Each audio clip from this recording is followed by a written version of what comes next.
All right, what are we going to talk about now?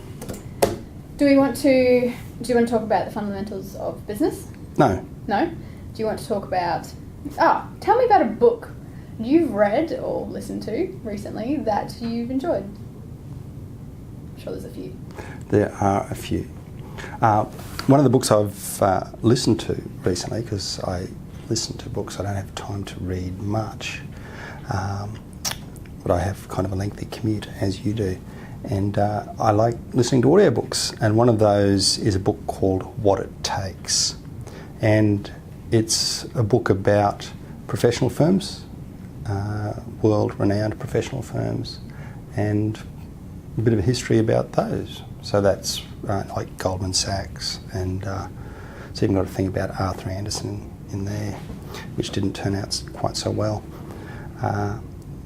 But it's got interesting snippets on just successful firms, professional firms generally, and why it is they were successful, and some of the challenges they faced. And I always find that interesting and inspiring to read.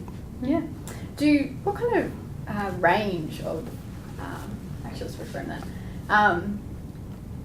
The podcasts that you listen to, do they vary in their interests and in their fields of knowledge? They do.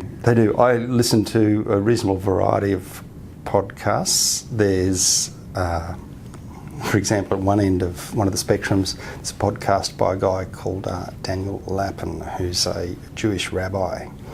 So I listen to some of that. I listen to some by The Mentor. I don't know if you've seen that show on TV. Mark Boris, and he's just talking about stuff that Australian businesses face, and it's really interesting to listen to that because I see exactly the same things. Yeah. And it's kind of nice to know that you're not alone in what you're observing. Oh, okay.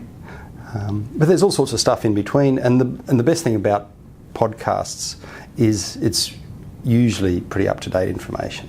Yeah. And one of the things I'm listening for, of course I'm listening to the story in the podcast, but I'm also listening for any books that they mention, because I'm always on the hunt for something else to read or listen to. And I'm interested in hearing about what the latest tech tools are that people are using, because quite often a lot of the podcasts I listen to are sort of tech-based. They'll be by Xero or Infusionsoft or someone like that, and in conversation they'll mention a little tech tool, and I'll think I'll go and check that out, see if that's something we can use. Yeah.